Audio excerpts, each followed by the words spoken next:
Ya, Anda dalam mencari kerja, ingat, kalau Allah yang sampaikan pasti terjadi. Jangan dikira mudah.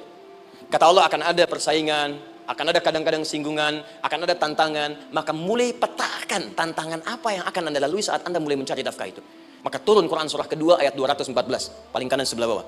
Am hasibtum an tadkhulul jannata. Hei, apa kamu mudah begitu saja mengira akan sukses dalam pekerjaanmu? Bahkan bisa diartikan surga, ingin masuk surga. Walamma ya'tikum mathalul ladzina khalau min qablikum. Sebelum engkau diuji seperti orang sukses dulu pernah sukses. Lihat mereka. Enggak ada orang sukses yang instan. Cuman balikan telapak tangan dapat, tidak. Kata Allah, lihat orang-orang dulu. Lihat orang-orang hebat dulu. Bagaimana mereka bisa kaya, bisa sukses, bisa punya posisi. Masat umul ba'sa, petakan olehmu tantangan apa yang akan dihadapi saat engkau bekerja itu. Tidak mungkin. Setiap keringat yang keluar dari diri kita mustahil kecuali akan melahirkan manfaat yang kembali pada diri kita. Tantangan. Tapi yang paling dahsyat, ini yang nggak ditemukan. Di sebagian referensi yang kita baca. Ketika Allah menjelaskan semua tahapan-tahapan tantangan ini, sampai ke puncaknya zilzal. Zilzal itu kalau bahasa sekarang gempa. Ada ujian yang menggoncang hati kita. Ketika Anda kerjakan, ya Allah, tantangannya dahsyat. Kenapa mesti saya, ya Allah? Kau nggak selesai-selesai, ya Allah. Itu wajar, teman-teman, itu biasa. Kata Allah, orang dulu saja mengatakan, mata nasrullah, kapan ini selesai? Berbahagialah kalau teman-teman sudah mendapatkan tantangan puncak yang paling tinggi ini. Ini artinya Allah sedang mempersiapkan Anda menjadi orang besar di kemudian hari.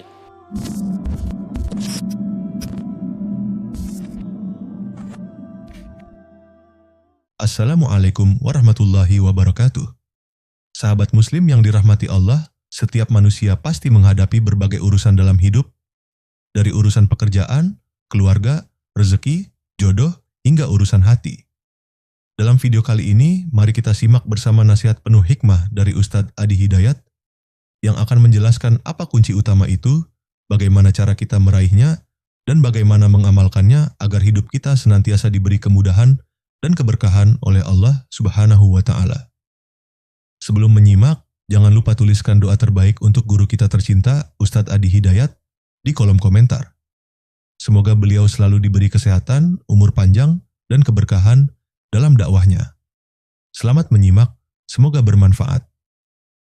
Alhamdulillah, kita baru saja menunaikan salat zuhur berjamaah. Semoga salat kita diterima oleh Allah Subhanahu wa Ta'ala. Ada dua hal yang paling penting tentang salat ini yang ditekankan dalam Al-Quran. Pertama, kenapa salat begitu penting ditunaikan? Karena ia akan menjadi pembeda antara Khalik dengan makhluk. Jadi kalau kita ingin bedakan Tuhan dengan hamba, maka di antara titik penting perbedaannya, kata Allah langsung, itu terletak pada aspek ibadah, khususnya sholat. Karena itu ketika Nabi Musa alaihissalam berkenan kemudian langsung diperintahkan oleh Allah, sehingga disebut dengan kalimullah yang diajak bicara, dan diperkenalkan tentang esensi ketuhanan Allah, maka disebutkan perintah langsung oleh Allah untuk menyembahnya dalam bentuk salat. Al-Quran surah ke-20 Taha ayat ke-14. Kata Allah, innani anallahu la ilaha illa ana fa'budni wa aqimis salata li dzikri. Ya Musa, tidak ada Tuhan kata Allah selain saya. Ya, maka jika engkau telah tahu saya Tuhan, bedanya Tuhan dengan makhluk, fa'budni, maka kewajiban engkau sebagai makhluk menyembah saya. Bagaimana caranya ya Allah, kata Musa? Kata Allah, wa aqimis salata, rahmatullah. Wa aqimis salata lidzikri. Maka cara menyembahku itu adalah dengan salat. Karena itu semua nabi dan rasul, bahkan sebelum Nabi Muhammad SAW, diperintahkan oleh Allah untuk mengajak umatnya seluruhnya untuk salat. Ya, Nabi Isa alaihissalam salat. Anda buka Quran surah 19 Maryam ayat 31 sampai 33. Nabi Ismail alaihissalam, ya kakeknya Nabi ke-29, salat. Bahkan meminta keluarganya salat. Quran surah ke-19 ayat 55. Wa kana ya'muru ahlahu bis-shalah. Nabi Zakaria, saudaranya Imran, salat. Quran surah ketiga ya, ayat ke-38 sampai dengan 39. Jadi, kalau kita urutkan dari Nabi Muhammad SAW sampai Nabi Adam alaihissalam, semua menunaikan salat kepada Allah Subhanahu wa Ta'ala. Nanti dalil singkatnya dari Quran surah keempat ayat 163, paling kiri sebelah atas di mushaf. Inna auhayna ilaika kama auhayna ila Nuhin wan nabiyyin min ba'di. Muhammad, apa yang kami telah wahyukan kepadamu sudah pernah pula kami sampaikan kepada Nuh alaihissalam dan nabi-nabi setelahnya. Kenapa tidak disebutkan Adam sebelumnya? Karena Adam itu nabi, bukan rasul. Nabi diberikan risalah untuk pribadi dan kalangan dekatnya, rasul diberikan risalah tugas untuk mengajak umat. Kenapa Nabi Adam bukan Rasul? Karena zaman Nabi Adam belum ada umat. Siapa yang mau diajak? Ini bagian pertama. Jadi kalau kita hari ini masih mendapat kesempatan sholat, alhamdulillah, ini artinya sampai hari ini kita masih benar-benar manusia. Kan kalau ada orang yang kemudian tidak mau beribadah apalagi sholat, terkhusus ketika dia beriman, maka penting dipertanyakan, masihkah ada iman dalam dirinya? Karena itu kata Allah dalam Al-Quran, surah ke-8 ayat yang kedua, aku akan perdengarkan namaku, sehingga ketika disebutkan itu, kita bisa menguji adakah getaran iman dalam jiwa kita. Quran surah 8 Al-Anfal ayat kedua. Innamal mu'minuna alladzina idza dzukirallahu wajilat qulubuhum. Sungguh orang yang masih punya iman itu, kalau diperdengarkan nama Allah kepadanya, akan ada getaran dalam jiwanya. Karena itu setiap hari, 5 kali diperdengarkan nama Allah. Untuk menguji, di jiwa kita masih ada iman tidak? Bahkan dari bangun tidur, bayangkan waktunya dibagi sempurna persis. Dari mulai subuh baru bangun, menjelang ke siang, mau berakhir siang ke sore, sore pindah ke maghrib, hilang kemudian muncul gelap malam. 5 kali persis, dibagi waktu. Diperdengarkan untuk menguji, kira-kira setelah subuh, siang masih ada nggak iman? Sore masih ada nggak? Ya Allahu Akbar, Allahu Akbar. Karena itu kalau iman masih ada melekat di jiwa kita, demi Allah saya katakan, begitu kita mendengar suara azan, pasti hati kita akan mengatakan, Allahu Akbar, Allahu Akbar. Wih, sudah adzannya. Pernah begitu? Ya, walaupun mungkin setelah selesai, La ilaha illallah, baru adzan, belum qomat. Ya, itu normal, gak apa-apa. Yang penting iman masih ada. Nah, ini menunjukkan ada getaran dalam jiwa. Satu itu. Yang kedua, ini yang jarang dimanfaatkan teman-teman. Jadi seringkali sholat dimaknai pada ibadah formal bagian pertama saja. Adapun yang keduanya, ini yang jarang digali. Padahal sekali saja dalam sehari, itu 5 kali Allah menunggu kita. Ternyata sholat itu satu-satunya wasilah ibadah yang disebutkan dalam Al-Quran untuk langsung memohonkan semua kebutuhan yang kita rasakan. Bahkan sebelum kita diminta sholat, itu kalimat pertamanya bukan ibadahnya. Kata Allah, kau punya masalah apa? Sedang butuh apa? Sedang punya problem apa? Buka Quran surah kedua Al-Baqarah ayat ke-45 sampai 46. Paling kanan pertengahan di usad. Wasta'inu bis-sabri was-salah. Perhatikan kalimatnya, indah sekali. Ya Allah menempatkan sholatnya bagian kedua. Kata Allah, wasta'inu, hei hambaku. Jika kalian punya persoalan dalam kehidupan, maka, perhatikan kalimatnya baik-baik, wasta'inu, mintakan solusinya kepadaku. Jadi kalau sedang punya masalah, bukan bikin status. Gak akan selesai. Sedang eksplorasi minyak, gak keluar-keluar, bikin status. Duh, susah sekali yang ngebornya. Gak akan selesai. Jalan macet, bikin status. Jakarta macet, ya gak akan selesai. Ya, apa yang harus dilakukan kata Allah? Jika Anda beriman kepadaku, yakin denganku, maka wasta'inu, punya persoalan minta kepada Allah. Caranya bagaimana? Satu, bisabri, terima dulu masalah itu, jangan dikeluhkan. Kaidah lain muncul, karena mustahil saya akan titipkan persoalan kalau tidak Anda mampu mengatasinya. Kaidah Quran surah kedua ayat 286, kita hafal ayatnya. La yukallifullahu nafsan illa usaha. Perhatikan kaidahnya.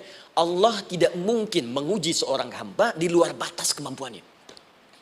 Jadi kalau kita sedang punya ujian di rumah kah, pekerjaan kah, kehidupan sosial kah, sebesar apapun ujian itu kata Allah, memang karena Anda yang sanggup. Kalau nggak sanggup gak akan diuji. Di ujian itu berbanding lurus dengan kemampuan. Mustahil seorang hamba diuji di luar batas kemampuannya. Jadi kalau Anda sekarang pun sedang punya masalah sebesar apapun, kata Allah, memang cuma kamu yang sanggup, yang lain tidak. Maka jangan mengeluh. Jangan Anda katakan, ya Allah, why me? Kenapa saya? Kata Allah, why not? Memang kamu yang mampu. Yang lain tidak. Nah, ketika Anda bisa menerima itu dengan sabar, baru datang kalimat kedua. Wassalah. Kemudian datang tunaikan sholat dan mintakan solusi kepadaku lewat sholat. Ya, sedikit ya. Lihat sini. Saya berikan sedikit uraian Al-Quran. Saya boleh menulis sini? Boleh ya? Ibu, maaf, agak jauh. Ibu kelihatan ini? Oh, belum saya tulis. Bagaimana bisa kelihatan? Luar biasa. Cuma di Pertamina belum ditulis udah kelihatan. Maaf. Lihat sini. Wasta'inu. Baik, ya. Saya ingin sedikit sekali. Ini redaksi Quran itu indah sekali diksinya. Wasta'inu. Lihat sini. Kata Allah, jika Anda punya persoalan dalam hidup, maka mintakan solusi. Terima dulu masalahnya dengan sabar, karena kita dipercaya oleh Allah. Gini cara memahaminya. Allah aja percaya dengan kita. Masa kita nggak percaya diri? Allah yakin dengan kita mampu, masa kita nggak yakin? Terima dengan sabar, kemudian wassalah, mintakan solusinya lewat salat. Kata perintahnya dibuka dengan kalimat wasta'inu. Kalau kita ingin rubah kata perintah ini, fi'il amr, ingin dirubah ke dalam bentuk permohonan, minta, maka rubah kalimatnya menjadi nasta'in. Lihat, nasta'in. Baik. Wasta'inu, kata Allah, kalian punya persoalan, ayo minta solusi padaku. Terus kita pengen minta, ya Allah, kami ingin minta. Maka dalam bahasa Arab, kalau kita ingin merubah kalimat ini ke dalam bentuk permintaan, kita katakan nasta'in. Saya tanya pada Anda, pernah nggak dalam sholat kita mengucapkan kalimat nasta'in? Ada? Masih ingat? Baik, apa kalimatnya? Iyyaka na'budu wa iyyaka nasta'in. Perhatikan, iyyaka na'budu wa iyyaka nasta'in. Iyyaka na'budu, iyyaka, ya Allah, engkau perintahkan aku untuk ibadah. Maka sekarang aku ibadah, sholat. Hanya kepadamu saja. Kan kata Allah, kamu sholat. Terus kita katakan, iyyaka na'budu. Sekarang kami sholat, ya Allah. Nama lain sholat itu ibadah. Kalau kita ibadah, na'budu. Dari mana tahunya nama lain sholat ibadah? Quran surah ke-20 ayat ke-14. Fa'budni wa aqimis sholata li dzikri. Ibadah kepadaku, caranya sholat. Maka saat sholat kita katakan, iyyaka na'budu. Ya Allah, engkau perintahkan aku untuk ibadah. Sekarang aku ibadah. Wa iyyaka nasta'in. Dan sekarang aku sedang punya persoalan, ya Allah. Aku punya masalah. Aku punya problem. Dan aku yakin hanya engkau yang pasti akan menyelesaikannya. Ketika Anda mengatakan iyyaka nasta'in, perhatikan hadis qudsinya. Hadisnya qudsi. Ya. Al-Imam Al-Bukhari meriwayatkan, Imam Muslim meriwayatkan, An-Nasa'i meriwayatkan dari sahabat Abu Hurairah radhiyallahu taala anhu. Ada lagi yang dari sahabatnya Anas bin Malik. Perhatikan kalimatnya. Idza qala al-'abdu iyyaka na'budu wa iyyaka nasta'in, jika hambaku dalam salatnya benar membacanya, benar dari awal salatnya sampai dengan kalimat iyyaka na'budu wa iyyaka nasta'in, ya Allah, sekarang aku ibadah kepadamu dan sekarang aku punya persoalan. Aku mohonkan solusinya darimu. Kata Allah, hadza baini wa baina 'abdi. Ini perjanjian antara aku dengan hambaku. Wali 'abdi, hadisnya qudsi. Wali abdi, kalau hambaku benar salatnya sampai kalimat ini, masalah, apapun yang dia minta sekarang, aku akan kabulkan. Aku akan kabulkan. Pertanyaan saya, berapa di antara kita yang salat sampai detik ini, ribuan kali ruku dan sujud, yang memanfaatkan momentum ini untuk memohon? Siapa di antara kita yang ketika salat memohon kepada Allah solusi? Jangan-jangan selama ini salat itu hanya menjadi formalitas saja. Takbir, ruku, sujud, salam, selesai. Takbir, ruku, sujud, salam, selesai. Padahal Allah sedang menunggu hambaku, kamu itu punya masalah apa?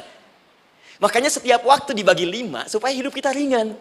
Subuh ke zuhur punya masalah, zuhur salat. Begitu kita mohon, tuntas masalah itu. Zuhur ke asar punya persoalan, asar salat. Dijawab oleh Allah, tuntas persoalan itu. Karena itu semua nabi dan rasul, bahkan orang soleh, ketika punya persoalan dalam hidupnya, even itu hanya menulis karya ilmiah, maka mereka akan memulai dengan sholat dan minta kepada Allah Subhanahu Wa Taala. Teman-teman kenal Nabi Zakaria? Bagus. Baik, di sana belum tulis, sudah kelihatan. Sini kenal Nabi Zakaria, alhamdulillah. Tapi nggak apa-apa. Saya ke Sukabumi, Pak. Ada yang kenal Fir'aun? Kenal Fir'aun, kenal, bagus. Tapi Sukabumi hubun dunia, suka itu hubun, bumi itu dunia. Baik, teman-teman, Nabi Zakaria itu diuji oleh Allah. Maaf, belum punya keturunan. Dan semua nabi punya ujian. Jadi jangankan kita, nabi aja yang jelas surganya punya ujian. Ya, Anda pernah sakit, Nabi Ayub sakitnya lebih parah dari kita. Ya, Anda di keluarga belum ada keturunan, Nabi Zakaria pernah lebih daripada kita. Sampai rambutnya memutih, fisiknya sudah letih, dan menurut medis, maaf sekali, istrinya divonis tidak mungkin punya keturunan, monofus dan mandul, mustahil. Secara klinis gak mungkin, secara medis tidak mungkin. Maka Allah tunjukkan satu isyarat yang sangat luar biasa.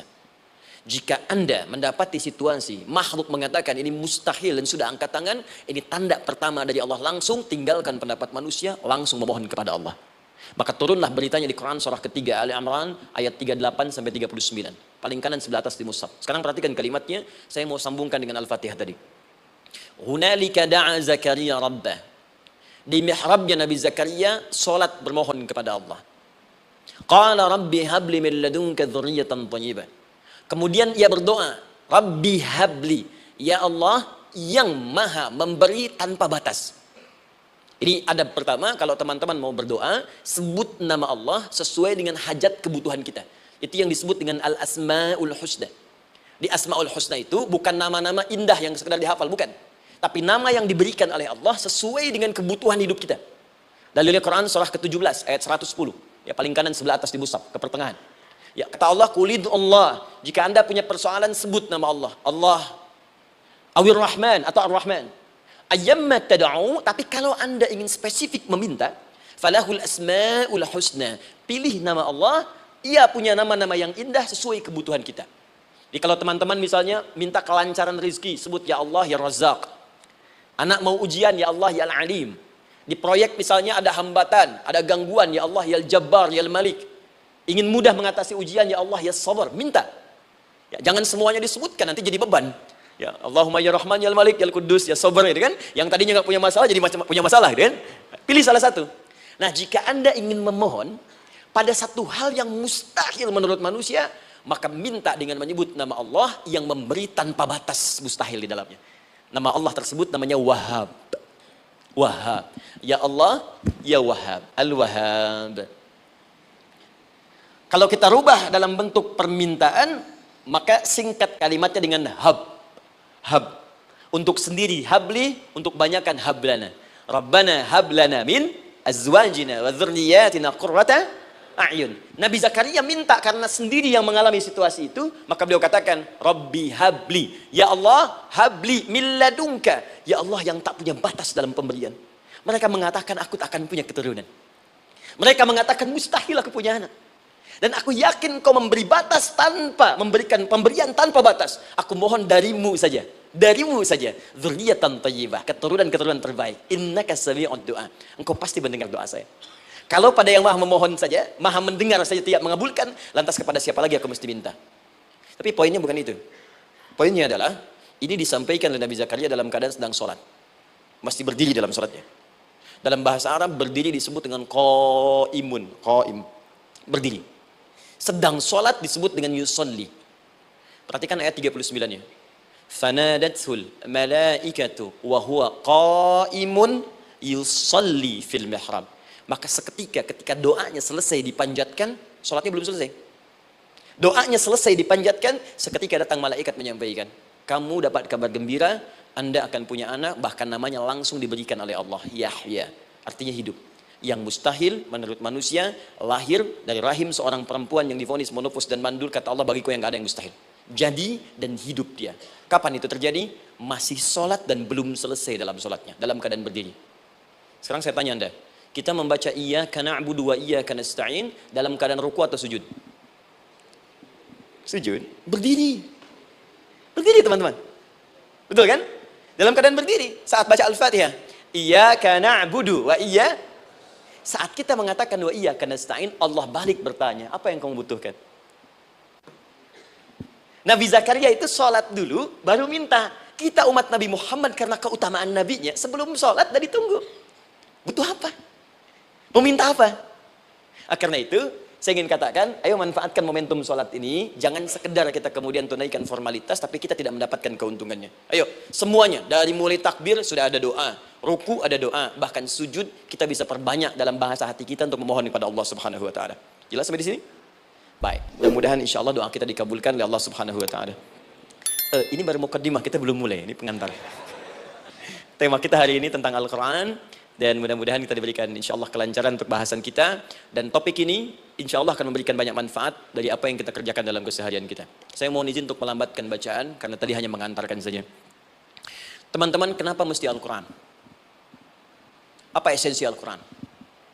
Dan kenapa Al-Quran diwahyukan pada Nabi Muhammad SAW? Apakah khusus untuk sekedar dibaca? Atau ada satu nilai yang sangat penting yang justru itu mengandung nilai mukjizat yang paling dalam dari Al-Quran? Yuk kita mulai dengan Al-Quran surah kedua Al-Baqarah ayat ke-38. Paling kanan sebelah atas. Disambungkan dengan Quran surah kedua ayat 185. Paling kiri pertengahan di mushaf. Quran surah kedua ayat 38 dengan Quran surah kedua ayat 185. Saya mulai dari kisah Nabi Adam. Saya pelan-pelan. Nabi Adam saat diciptakan oleh Allah, kemudian diberikan informasi bahwa beliau akan bertugas di bumi, beraktivitas di bumi. Disampaikan di Quran surah kedua ayat 30, paling kiri sebelah atas. Wa idh qala rabbuka lil malaikati inni ja'ilun fil ardi khalifah. Kata Allah, dan pelajari, ingat ketika kami menyampaikan pada para malaikat, kami akan menugaskan satu makhluk, manusia, namanya Adam, di bumi tugasnya. Untuk menjalani hidup di bumi. Nah, secara singkat, setelah Nabi Adam turun ke bumi, di awal masa bersama Sayyidah Hawa, ya alaihi wassalam, maka ternyata, bersamaan dengan turunnya Adam dan Hawa ke bumi itu, mereka berdua dibekali petunjuk. Yang dengan petunjuk itu, ini yang dahsyat. Allah jamin semua aktivitas hidupnya, dari mulai yang sederhana sampai yang kompleks, pasti jika diikuti petunjuk ini, dia akan senang menjalaninya, dan akan tenang mendapatkan hasilnya. Ya, perhatikan kalimatnya. Quran surah kedua, ayat 38. Fokus. Qul nahbitu minha jami'a. Kata Allah, sekarang tiba saatnya. Adam, Hawa, turun kalian ke bumi. Kalau setan kita tinggalkan aja ya. Ini kita bahas Adam dulu. Turun kalian semua ke bumi. Fa imma ya'tiyannakum minni huda. Maka nanti sejak kalian tiba di bumi itu, aku akan turunkan satu petunjuk disebut dengan hudan namanya. Hudan. Fokus. Faman tabi'a hudaya, maka jika Anda dan keturunanmu mengikuti semua detil di petunjuk ini, fala khaufun alaihim walahum yahzanun, maka aku pastikan engkau dan seluruh keturunanmu akan menjalani hidup di muka bumi dengan tenang dan senang. Fala khauf, khauf itu gelisah, takut. Lawan dari takut apa? Tenang. Lawan dari gelisah, tenang. Kata Allah, jika Anda mengikuti tuntunan hidup yang ini, maka saya jamin semua hidupmu tenang. Walahum yahzanun, dan saya pastikan selama hidup di muka bumi itu kalian tidak akan pernah bersedih. Senang, lawan sedih itu senang. Jadi ternyata kita itu diminta tugas di bumi itu bukan untuk dipersulit. Jadi kalau ada yang hidup sampai saat ini sedih deh, di rumah tangga sedih, di kantor nggak tenang, pasti di antara poinnya bukan nggak mampu senang, tapi boleh jadi yang hidup ini tidak membaca petunjuk kehidupannya. Anda kerja di perusahaan, teman-teman ada yang di Pertamina, ada yang di yang lain. Kalau Anda nggak ikuti petunjuk, kan pekerjaan tidak akan berlangsung dengan nyaman kan? Kalau Anda nggak ikuti aturannya, bagaimana bisa mengerjakan petunjuk itu dengan nyaman?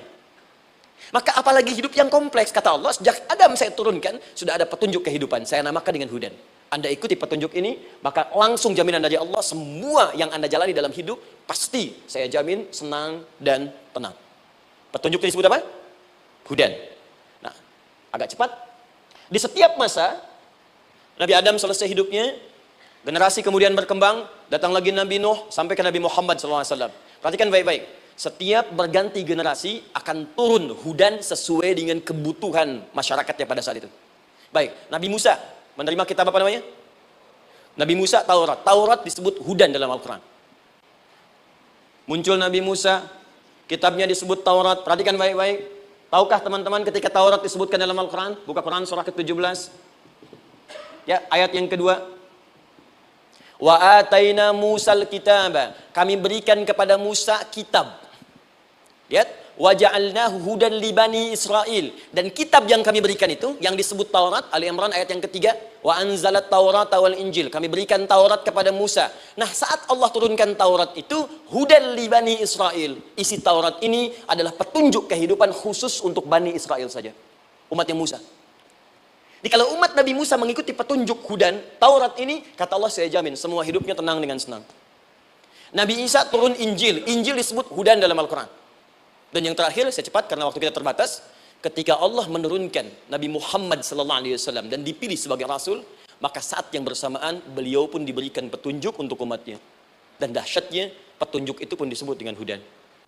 Buka Quran surah kedua, ayat 185. Syahrul Ramadan alladzi unzila fihi al-Quran. Di bulan Ramadan itu, kata Allah, saya turunkan Al-Quran. Kenapa saya turunkan Al-Quran? Hudal linnas. Saya jadikan Quran ini sebagai petunjuk, pedoman hidup, linnas, bukan terbatas untuk satu komunitas, tapi untuk seluruh manusia sampai kehidupan berakhir. An-Nas disebutkan 241 kali dalam Al-Quran, menunjuk pada semua manusia tanpa kecuali. Ini bedanya Al-Quran dengan kitab sebelumnya.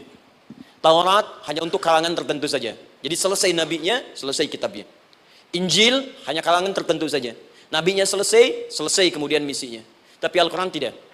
Ini kalimat pertama langsung dari Allah, walaupun nabinya wafat, tapi karena Al-Qur'annya didesain oleh Allah untuk seluruh manusia sampai kehidupan berakhir, maka pasti Al-Qur'an itu di setiap masa akan mampu dijadikan pedoman dalam kehidupan. Nah, jadi prinsip pertama, ketika Allah menurunkan Al-Qur'an, sebenarnya tujuan utamanya bukan sekedar dibaca. Bukan. Tapi di dalamnya itu ada petunjuk hidup, Pak, Bu. Dan yang buat, yang menciptakan kita. Bukankah Anda kalau ingin memperbaiki sesuatu akan datang kepada penemunya, penciptanya? Anda punya handphone, ada masalah, kan datangnya ke counter handphone. Anda punya mobil, ada persoalan, bukankah datangnya ke dealer? Sekarang kita ingin tahu persoalan hidup kita. Ingin tahu gambaran hidup kita. Ingin tahu misi dan visi hidup kita. Kemana kita kemudian bertanya? Pada pencipta kita. Nah, kata Allah, ketika saya utus manusia pertama kali ke bumi, saya sudah turunkan bagaimana cara menjalani kehidupannya. Dan ternyata berita baiknya untuk kita diberikan oleh Allah satu petunjuk utuh, langsung disebutkan, isinya disebut dengan Al-Quran. Jadi dari Al-Fatihah sampai dengan An-Nas, dia bukan bacaan biasa. Semua di dalamnya ada petunjuk kehidupan kita dari mulai bahkan dalam kandungan sampai kita wafat kepada Allah Subhanahu wa taala. Kalau diikuti petunjuk ini, langsung turun jaminan dari Allah. Hidup kita pasti akan tenang dan nyaman. Saya bacakan cepat ya. Tapi nggak usah ditulis, nanti kalau teman-teman agak terlambat mengikutinya, Anda buka kembali rekamannya, Anda boleh runtutkan kembali. Saya baca cepat saja, dan ini insya Allah Anda hanya akan temukan dalam Al-Quran. Nanti saya berikan rahasia di akhir sebelum kita akhiri. Yuk, satu. Anda silahkan bandingkan dengan buku manapun, referensi manapun, Anda hanya akan temukan dalam Al-Quran. Dari sejak sebelum lahir, bagi perempuan yang tengah mengandung, langsung Allah berikan tuntunan bagaimana agar kandungan itu berjalan dengan sehat, nyaman, dan mudah ke persalinan. Quran surah ke-7 ayat 189. Perkembangannya bisa diamati dan dicek kemudian, ya baik ke dokter atau yang lain, nanti perkembangannya disebutkan di Quran surah ke-22 ayat ke-5. Dirinci lagi di Quran surah ke-23 ayat 11 dari 9 sampai dengan 13. Kemudian mulai terlahir, dari lahiran diberi petunjuk oleh Allah. Nih, berikan ASI, maksimal 2 tahun. Kalau ingin berhenti sebelum 2 tahun boleh, begini caranya. Quran surah kedua ayat 233. Dari sampai usia 2 tahun menjelang balik, kata Allah berikan 4 pendidikan dini. Ini turunannya, disebutkan 1, 2, 3, 4. Jika Anda ajarkan ini, maka anak ini akan tumbuh. 1, dekat dengan Allah. 2, dijamin taat pada orang tuanya. 3, dia akan baik dengan lingkungannya. Dan 4, dia akan bertahan dalam kebaikan sampai dia dewasa. Quran surah ke-31 ayat 13 sampai dengan 19. Usia 7 tahun, ya mulai dia balik misalnya, dia akan mulai belajar. Bagaimana cara belajar yang baik supaya cepat paham, gampang mengerti. Turun Quran surah ke-9 ayat 122. Amalannya di Quran surah 96 ayat yang pertama. Kemudian rinciannya diturunkan di Quran surah kedua ayat 282 di ujung ayatnya. Lalu bagaimana mencari sekolah yang bagus, majlis yang baik, guru-guru yang baik, diturunkan Quran surah ke-58 ayat ke-11. Dicontohkan tentang Maryam dan Nabi Isa alaihissalam di Quran surah ketiga ayat 35 sampai dengan 37. Naik lagi, dia mulai dewasa, ya, mulai bergaul, bahkan kadang-kadang merantau, punya tempat komunitas berbeda. Bagaimana supaya dia bergaul tidak terpengaruhi lingkungan yang tidak baik. Maaf ya, kadang-kadang ibu yang sudah mengandung, melahirkan, ayah mencari nafkah, tiba-tiba anak pergi bahkan ke kampus, ke sekolah, dapat teman yang gak bagus, pulang-pulang mengecewakan Anda. Dan bagaimana menemukan tempat-tempat yang baik untuk bisa menjaga perilaku anak ini? Ditemukan nanti di Quran surah ke-49 ayat ke-13-nya. Dirinci perkembangannya di Quran surah ke-12 Yusuf ayat 2 sampai dengan ayat 29-nya. Sampai ketika dia akan mulai kemudian menikah. Kata Allah, pilih pasangan yang baik dengan ta'aruf, berikan mahar yang sempurna. Quran surah ke-4 ayat ke-4. Kemudian dia mulai menikah. Kata Allah, sebelum menikah, pelajari dulu fikih nikah. Banyak orang yang menikah tapi karena tidak belajar tentang persoalan rumah tangga, apa yang akan terjadi di rumah tangganya. Detil Pak, Bu. Kata Allah, ini kalau kamu berbuat begini akan ada miskomunikasi. Kalau ada miskomunikasi persoalannya akan begini, solusinya begini. Maka diturunkan dasarnya di Quran surah ke-30 ayat 21, detilnya di Quran surah ke-4 ayat 34 sampai dengan 35. Paling kiri sebelah atas sampai dengan ke tengahnya. Anda berlanjut, diterangkan oleh Allah, hei, tugas suami saat mulai pertama kali menikah, maka tugas yang pertama siapkan untuk mencari nafkah. Bagaimana caranya ya Allah? Diturunkan oleh Allah. 1, jangan takut kehilangan rezeki. Jangan pernah mencuri. Jangan pernah ngambil punya orang. Karena punya kamu akan saya berikan sempurna. Kamu ngambil punya orang, maka kamu akan menyulitkan diri sendiri. Itu akan dikembalikan pada yang berhak. Ya, turun Quran surah ke-51 ayat 22. Dirinci, begini cara nyarinya. Quran surah kedua ayat 168. Kalau Anda ingin cepat, baru bergerak, rizkinya sudah dapat. Quran surah kedua ayat 172. Ada yang dahsyat, dia belum keluar, rizkinya yang mendatangi dia. Jadi nanti di Al-Quran ada 8 jenis rizki. Di antara yang paling hebat, ada yang belum Anda datang, rizkinya sudah menjemput. Ada orang mendatangi rizki, ada rizki mendatangi dia. Contoh, Al-Imam Asy-Syafi'i sedang berdiskusi dengan Imam Malik gurunya.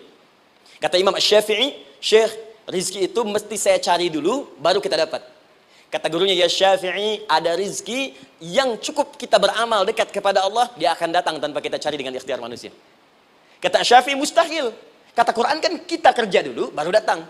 Kata Imam Malik gurunya, kamu yang belum sampai. Kita amalkan ini, rizki datang.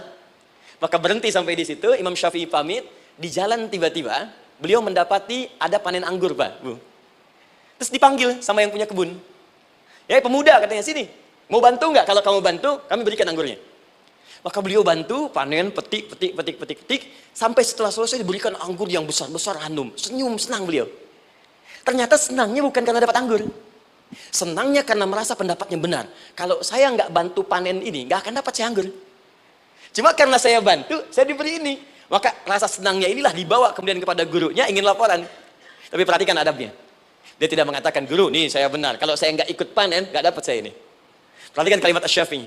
Guru, tadi saya di jalan, dipanggil oleh pemilik kebun, ikut panen anggur. Begitu saya bantu, saya diberikan anggur ini. Beliau tekankan dengan kalimat yang kencang pada kalimat, begitu saya bantu, saya dapat anggur ini. Imam Malik tersenyum mengatakan, Masya Allah Syafi'i luar biasa. Ini siang begitu panasnya, tadi saya mau keluar ngajar, terfikir di benak saya, Allah kalau ada anggur yang besar-besar, enak rasanya. Tiba-tiba kamu datang bawa anggur. Ini Imam Syafi'i kerja dapat sesuatu, Imam Malik terfikir sesuatu, datang rezeki. Itu ada di Quran surah ke-7, teman-teman, ayat ke-96, paling kanan sebelah atas di mushafnya. Baik, teruskan dulu. Ya, Anda dalam mencari kerja, ingat, kalau Allah yang sampaikan pasti terjadi. Jangan dikira mudah. Kata Allah akan ada persaingan, akan ada kadang-kadang singgungan, akan ada tantangan, maka mulai petakan tantangan apa yang akan Anda lalui saat Anda mulai mencari nafkah itu. Maka turun Quran surah kedua ayat 214, paling kanan sebelah bawah. Am hasibtum an tadkhulul jannata. Hei, apa kamu mudah begitu saja mengira akan sukses dalam pekerjaanmu? Bahkan bisa diartikan surga, ingin masuk surga. Walamma ya'tikum mathalul ladzina khalau min qablikum. Sebelum engkau diuji seperti orang sukses dulu pernah sukses. Lihat mereka. Enggak ada orang sukses yang instan. Cuman balikan telapak tangan dapat, tidak. Kata Allah, lihat orang-orang dulu. Lihat orang-orang hebat dulu, bagaimana mereka bisa kaya, bisa sukses, bisa punya posisi. Masat umul ba'sa, petakan olehmu tantangan apa yang akan dihadapi saat engkau bekerja itu. Satu, kata Allah, ba'sun, ada yang ringan. Ya, ba's. Ba'sa jamak dari kata ba'sun. Dua, dharra. Ini sudah menengah, jamak dari kata dhurrun. Tiga, zilzal. Ini yang paling tinggi puncaknya. Jadi kalau Anda sudah mendapatkan ini, yakinlah, berarti Anda akan mendapatkan posisi yang tinggi. Karena mustahil orang besar diuji dengan ujian yang kecil. Zilzal, ini bagian ketiga. Ba'sa, ba'sun, mulai. Kira-kira tantangan-tantangan ringan apa saja yang akan Anda hadapi? Ya, kalau saya contohkan misalnya dengan contoh yang lain singkat, Anda mau ke masjid, ingin konsisten, mulai hijrah, ingin dekat dengan Allah, tiba-tiba yang tadinya nggak mau ke masjid, mulai ke masjid, diuji dengan hujan. Hujan kecil, rintik-rintik, shower. Begitu hujan, orang Arab mengatakan kalau hujannya bisa lewat tanpa payung pun, orang Arab mengatakan la ba'sa. La ba'sa ini ringan. Orang kita sambungin, labas. Dari bahasa Arab, lewat. Nah, jadi kalau Anda mau berangkat nih, siap bekerja, siap hadapi tantangan. Baru mau lewat hujan kecil, berarti itu tantangan kecil kita lewati. Macet, petakan, cari jalan yang kemudian sempurna, jalan yang kosong, buka Google-nya, buka Waze-nya, buka map-nya, cari. Jadi kalau pada yang kecil aja belum kita lewati, bagaimana mendapatkan yang besar? Anda mau ke masjid, dikasih hujan kecil, mau berangkat gak jadi. Papa, kenapa gak jadi? Hujan mah, kan ada payung, takut riak. Tuh. Setelah itu dharra, maaf, tantangan fisik. Kadang-kadang mulai ke fisik, mulai mengganggu. Ya, maaf, dirincikan kemudian oleh Al-Quran. Turun Quran surah ke-21. Ayat 87 sampai 88. Kisah Nabi Yunus alaihissalam. Yunus beraktivitas, bekerja. Bukan berarti nggak ada tantangan. Kadang-kadang dibawa, kadang-kadang diusir. Kadang-kadang Anda dapat misalnya proyek. Kadang-kadang sudah mulai, masukkan tender. Tiba-tiba gagal, diserobot orang. Kadang-kadang orang yang dapat, Anda yang ngajukan. Itu biasa. Kata Allah itu biasa. Bukan cuma Anda, yang lain pun ada. Bukankah Allah ajarkan kisah Sayyidah Hajar alaihissalam dengan Ismail? Bukankah bolak-balik naik Safa Marwah, kadang di atas, kadang di bawah, kadang lihat peluang sampai Marwah ternyata bukan air. Terkadang Anda yang bekerja, tim yang lain yang mendapatkan karena kerja keras Anda bisa jadi terjadi. Bukankah yang kerja keras Hajar yang dapat Ismail? Mungkin Anda yang konsep, yang dapat minyaknya orang lain. Mungkin Anda yang kerjakan, yang suksesnya teman Anda, nggak ada masalah. Dan itu kemudian akan bermanfaat bagi Anda. Tidak mungkin setiap keringat yang keluar dari diri kita mustahil, kecuali akan melahirkan manfaat yang kembali pada diri kita. Tantangan. Tapi yang paling dahsyat, ini yang nggak ditemukan. Di sebagian referensi yang kita baca. Ketika Allah menjelaskan semua tahapan-tahapan tantangan ini, sampai ke puncaknya zilzal. Zilzal itu kalau bahasa sekarang gempa. Ada ujian yang menggoncang hati kita. Ketika Anda kerjakan, ya Allah, tantangannya dahsyat. Kenapa mesti saya, ya Allah? Kok nggak selesai-selesai, ya Allah? Itu wajar, teman-teman, itu biasa. Kata Allah, orang dulu saja mengatakan, mata nasrullah, kapan ini selesai? Berbahagialah kalau teman-teman sudah mendapatkan tantangan puncak yang paling tinggi ini artinya Allah sedang mempersiapkan Anda menjadi orang besar di kemudian hari. Dan cara mengatasinya, diturunkan Quran, surah ketiga, ayat 142, paling kiri sebelah atas. Perhatikan dahsyatnya. Yang pertama diterangkan tantangannya, yang kedua dijelaskan cara mengatasinya. Saya mau berhenti sampai di titik ini, nanti saya terangkan cara berinteraksi dengan Al-Quran. Ya, perhatikan baik-baik. Kata Allah, jika kelak engkau sudah bisa memetakan tantangan ini, maka siapkan solusi untuk mengatasinya. Ayatnya dibuka dengan kalimat yang sama persis. Saya pernah sampaikan teori ini di dua perusahaan besar di Indonesia. Yang pertama ada salah satu perusahaan, karena ini direkam saya nggak sebutkan perusahaannya, perusahaan otomotif besar, sedang turun gratis, kemudian juga ada inflasi yang tinggi. Itu saya terangkan teori Quran. Dia praktekkan berhasil, Pak. Padahal saat itu saya presentasi di depan non-muslim. Non-muslim. Salah-salah se-Indonesia dikumpulkan, saya bedah tentang ini. Dan mereka berhasil. Sampai sekarang naik lagi. Yang kedua sama, ini direkturnya juga non-muslim. Tapi nggak apa-apa, kita diskusi. Dan mau mendengar teori ini. Dan praktekkan, naik. Ya, dulu di satu perusahaan minyak juga, sedang turun, karyawan semua dikumpulkan, lalu kita bahas tentang ini, kita terangkan. Yang ini yang paling menarik dari Al-Quran. Kalimatnya sama persis, Quran surah ketiga, ayat 142. Am hasibtum an tadkhulul jannata. Apa Anda duga akan begitu mudah mendapatkan kesuksesan dalam hidup? Tolong fokus baik-baik. Jangan selalu mengartikan jannah dengan surga. Karena asal kata jannah itu artinya kesuksesan, kebahagiaan yang belum tampak. Surga, kenapa disebut dengan jannah? Karena itu puncak kebahagiaan kita yang belum nampak sekarang. Saya kasih rahasia ya, ini antara kita saja nih. Kalau ada kata jim dengan nun di depannya, itu pasti tidak nampak, tersembunyi. Apapun tambahannya. Ya, misal, jin kenapa disebut dengan jin? Karena memang ketika diciptakan, dia tidak tampak, tersembunyi. Lawannya ins, karena itu kita disebut ins, karena saat lahir kita tampak. 18 kali disebutkan dalam Al-Quran. Ya ma'syaral jinni wal ins, wa ma khalaqtul jinna wal ins. Jadi jin disebut jin karena memang fitrahnya tersembunyi, gak nampak. Jadi kalau ada jin melakukan penampakan, itu jin sedang kena masalah. Sedang keluar dari fitrah. Sama dengan manusia, harusnya tampak. Jadi kalau ada manusia yang senang sembunyi-sembunyi, dia sama dengan, bukan saya bilang, sedang punya masalah.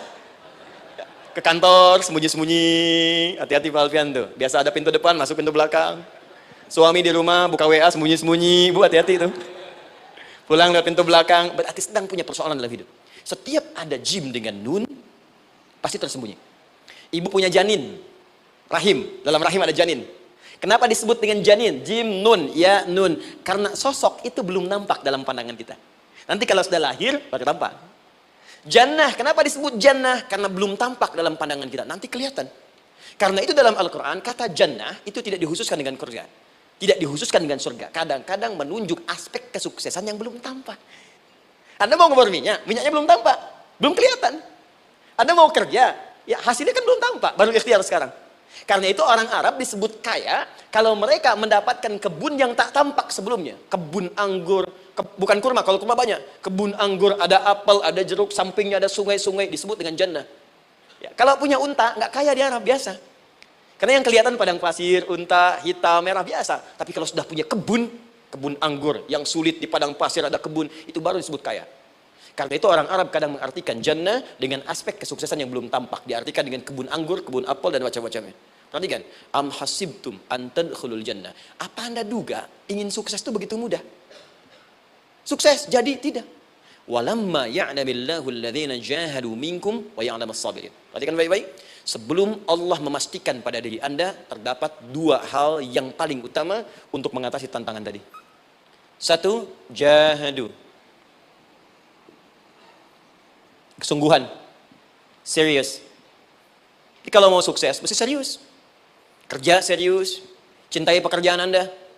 Ya, belajar anak-anak serius, pastikan belajar dengan serius.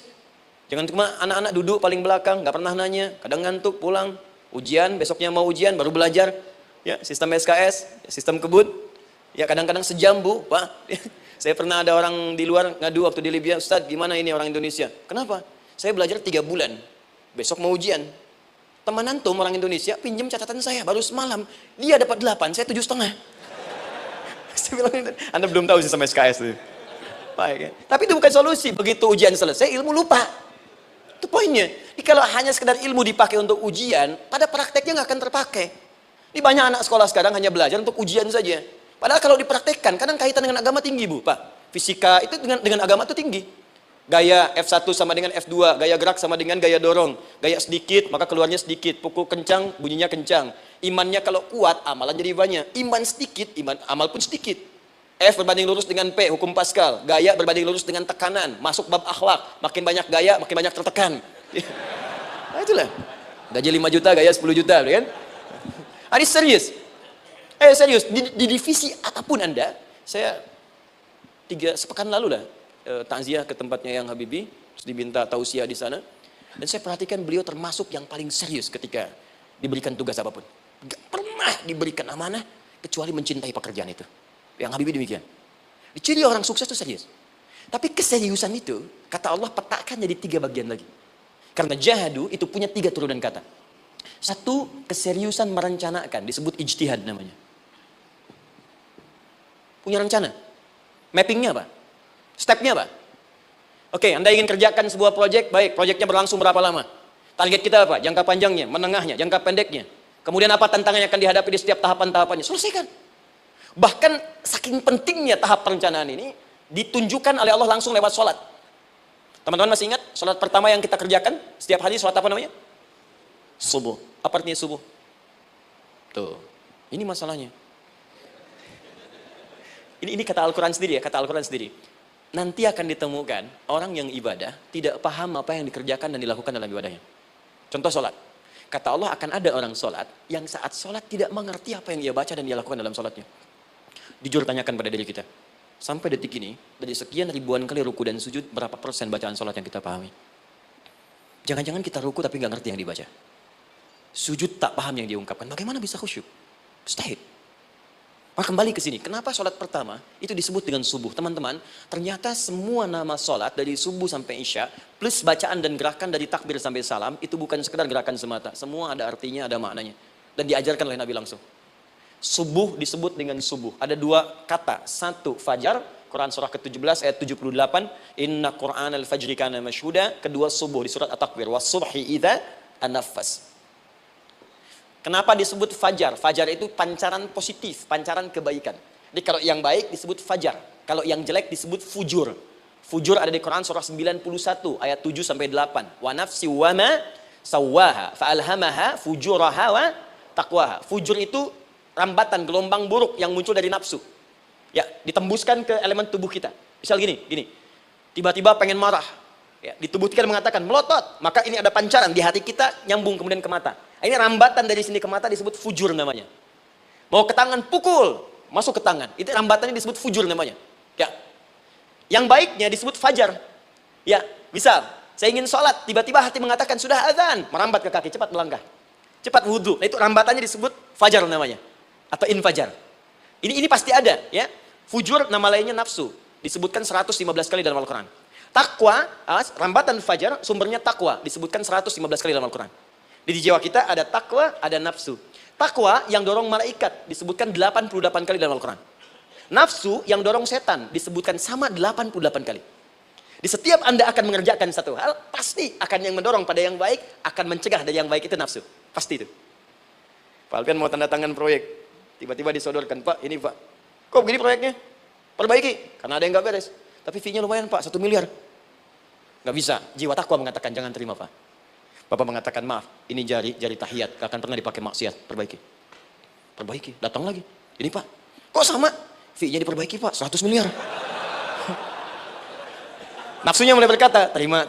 Takwanya bilang, jangan. Akhirnya beliau katakan, tangan tahiyat nggak akan pernah dipakai maksiat. Tapi tunggu, saya istighfar dulu. Nah, waktunya, ini salatnya disebut fajar. Kenapa disebut fajar? Karena saat kita tidur, terus dengar suara azan, Allahu Akbar, maka memancar dari iman kita, rambatan untuk merespon suara itu. Bangun kita untuk menunaikan salat. Waktunya disebut subuh. Kenapa disebut subuh? Dari kata asbah. Asbah itu artinya yang siap dengan rencana. Ya, orang Islam tuh nggak ada yang bangun dari tidurnya, kecuali punya rencana jelas yang akan dieksekusi dari itu. Makanya sebelum kita bekerja mengeksekusi itu, kita datang menghadap Allah supaya Allah berikan kemudahan di setiap aktivitas kita. Coba lihat manajemen Nabi. Bukankah sebelum tidur beliau istighfar dulu? Dirinci pekerjaannya, dicatat yang akan dikerjakan besok, istighfar 70 kali, 100 kali, sehingga dengan istighfar saat tidurnya tenang. Coba kita biasakan. Ada yang baca Quran, ada yang istighfar. Kalau nggak percaya silahkan cek. Begitu Anda lakukan, tidurnya enak. Besoknya rencana itu sudah siap. Makanya ketika bangun, siap jam 7 mau kemana, jam 8 ada di mana, jam 12 kerjakan apa. Sebelum mengerjakan itu, datang kepada Allah, sujud, ya Allah, saya punya rencana ini tolong mudahkan. Begitu caranya. Itu yang disebut dengan subuh. Nah, sekarang kembalikan, peta hidup kita mau seperti apa ke depan? Ijtihad. Yang kedua, kalau sudah jelas konsepnya, visinya sudah ada, maka jihad. Yang kedua, jihad. Jihad itu eksekusinya, aksinya, actionnya, perjuangan fisiknya. Rencananya apa? Tahajud malam nanti. Bismillah. Jam berapa? 2:30. Baik, yuk kita mulai rencanakan. Eksekusi rencananya. Bagaimana cara kita bangun 2:30? Pasang alarm. Jam berapa alarm dipasang? 3 kali. Pertama 1:30, kedua 2:45, ketiga jam 2 lewat 1/4. Baik. Alarm pertama untuk mematikan alarm kedua. Alarm kedua matikan alarm ketiga. Ketiga siap-siap. Baik. Siap, bangun. Jihad. Awas, ini penting ya, jihad itu jangan dipersempit maknanya kepada situasi peperangan saja, tidak. Banyak jihad itu luas sekali medannya. Karena jihad itu perjuangan fisik. Dan maaf sekali, dalam konteks perang pun bukan menyerang orang. Tapi membela diri saat diserang. Di Islam itu bukan agama ekspansi. Cek di sejarah, nggak ada Islam menyerang. Yang ada itu membela diri saat diserang. Atau saat orang lain dizalimi dan kita diminta untuk terlibat, kita membantu. Ini bukan dalam konteks sekarang yang banyak dibincangkan, tembak orang, bom orang, nyerang orang, bukan. Itu waktu kejadian bom Tamrin itu pertama, saya di Lampung posisinya. Itu begitu meledak, tuar. Pertanyaan pertama Pak di Majelis Taklim, Ustaz, apakah bom di jalan Tamrin termasuk jihad fisabilillah? Saya bilang, Pak, sependek pengetahuan saya, jihad fisabilillah itu jihad di jalan Allah, bukan di jalan Tamrin. Kaidahnya beda. Nah, misal mencari nafkah itu jihad.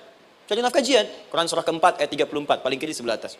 Tugas pertama ketika menikah, kata Allah, ar-rijalu qawwamuna 'alan nisa. Setiap lelaki itu diminta oleh Allah untuk mengatur bagian rumah tangganya. Jadi pemimpin di rumah tangganya.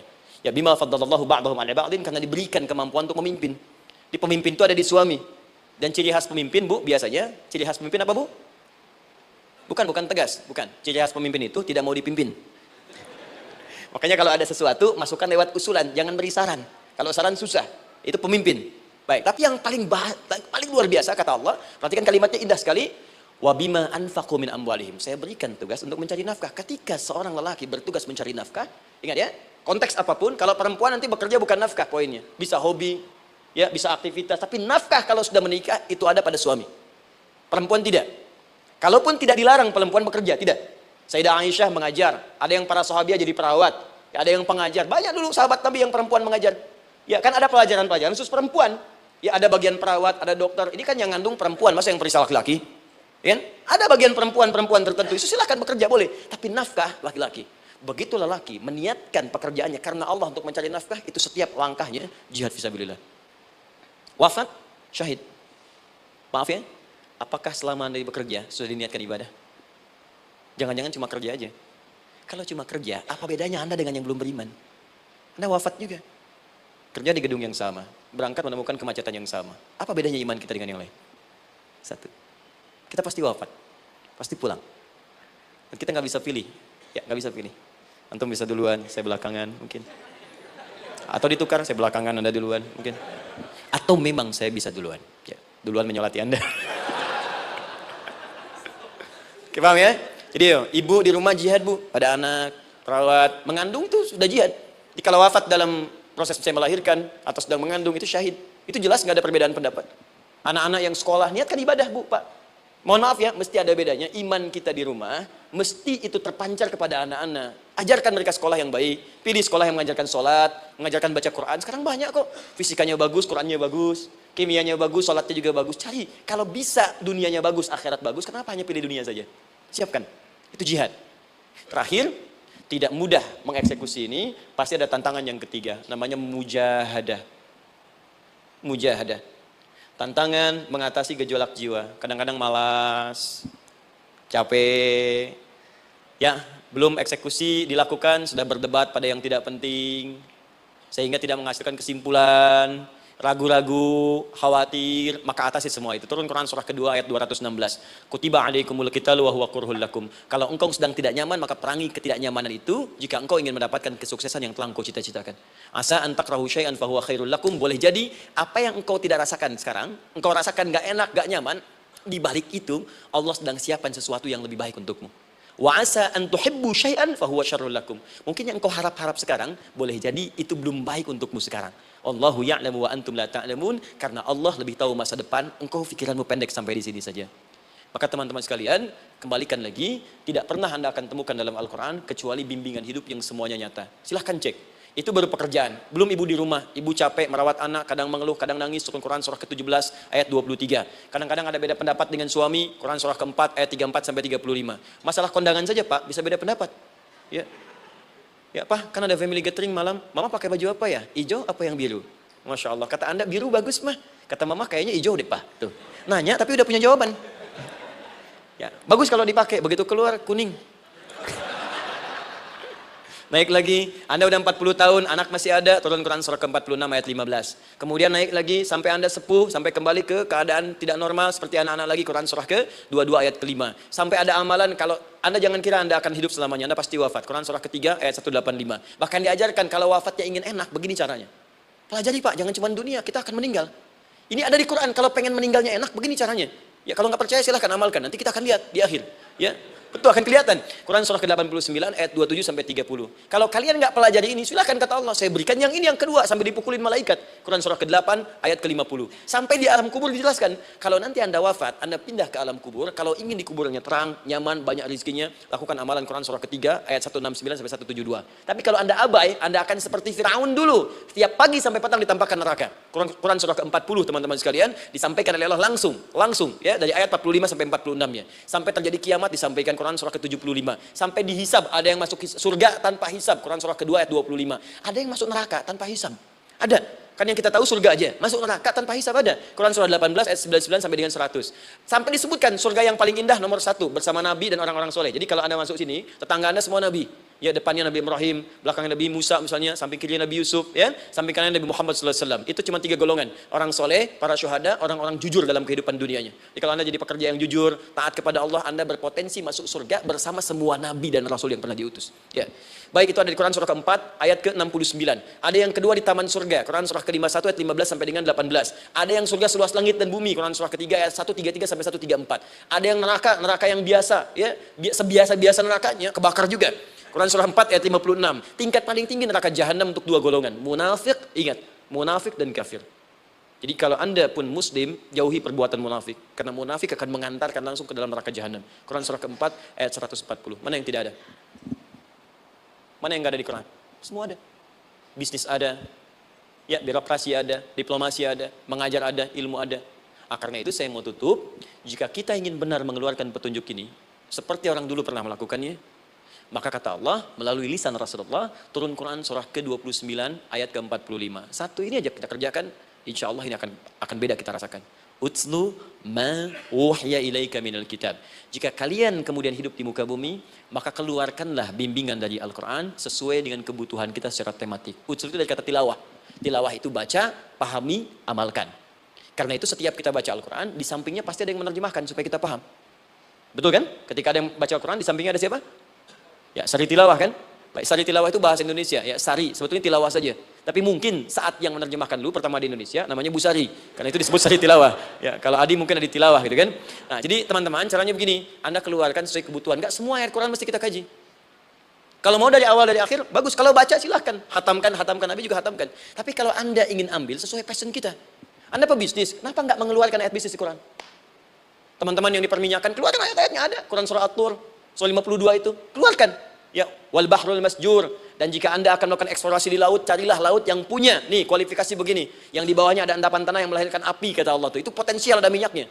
Kalau yang kerja di batu bara, turun Quran surah Fatir, surah 35, ayat 27 sampai 29. Ini jenisnya, ada yang kelihatan dari jauh, ada yang harus digali, ada yang kelihatan dari jauhnya kelihatan hijau, ada kelihatan menghitam. Disebutkan langsung, ada. Kenapa nggak Anda turunkan dalam bentuk-bentuk tematik yang itu bagian kita? Ada yang pokok, ada yang spesifik. Yang pokok tentang sholat, karena semua orang sholat. Tentang ayah, Anda jadi ayah berapa tahun? Kenapa nggak dikeluarkan di Quran ayat-ayat tentang ayah? Kenapa nggak dikeluarkan di Quran ayat-ayat tentang ibu? Jangan jauh-jauh dulu bicaranya. Tentang belajar. Nah, nanti eksekusinya, kalau mau cepat, buka kitabnya Al-Imam Al-Bukhari. Ada kitab hadis, saya akhiri, yang dikarang oleh Al-Imam Al-Bukhari dan sangat populer. Apa nama kitabnya? Al-Jami As-Sahih Al-Musnad Al-Mukhtasar min umuri Rasulullah sallallahu alaihi wasallam wa sunanihi wa ayyami. Itu namanya. Ayo ulangi. Disingkat Sahih Al-Bukhari. Kenapa saya bacakan lengkap? Bukan karena singkatannya, tapi banyak orang sekarang baca buku, baca kitab, hanya langsung ke isinya. Padahal setiap ulama ketika menuliskan judul kitabnya, itu pasti ada petunjuk di dalamnya. Kata Imam Al-Bukhari, Al-Jami As-Sahih. Kitab ini saya buat sebagai petunjuk umum miniatur kehidupan Nabi yang bisa kita ambil hikmahnya sekarang. Jadi kalau kita pengen tahu bimbingan Nabi di masa lalu, supaya kita terapkan sekarang, buka kitab saya ini. Semuanya mustad bersambung kepada Nabi. Sahih saya pastikan, saya teliti satu-satu. Al-Mukhtasar, saya persingkat, gak bertele-tele. Nah ini poinnya. Min umuri Rasulullah SAW wa sunani wa ayyamihi. Ini semua pekerjaan Nabi selama 24 jam. Secara singkat saya tutup dibagi 97 pembahasan. Setiap 97 pembahasan, satu babnya itu berisi bimbingan hadis-hadis Nabi. Di situ ada bab tentang bisnis, kitabut tijarah. Bab tentang ilmu, kitabul ilmi. Bab bahkan tentang sakit, kalau pengen cepat sembuh apa? Kitabul marid.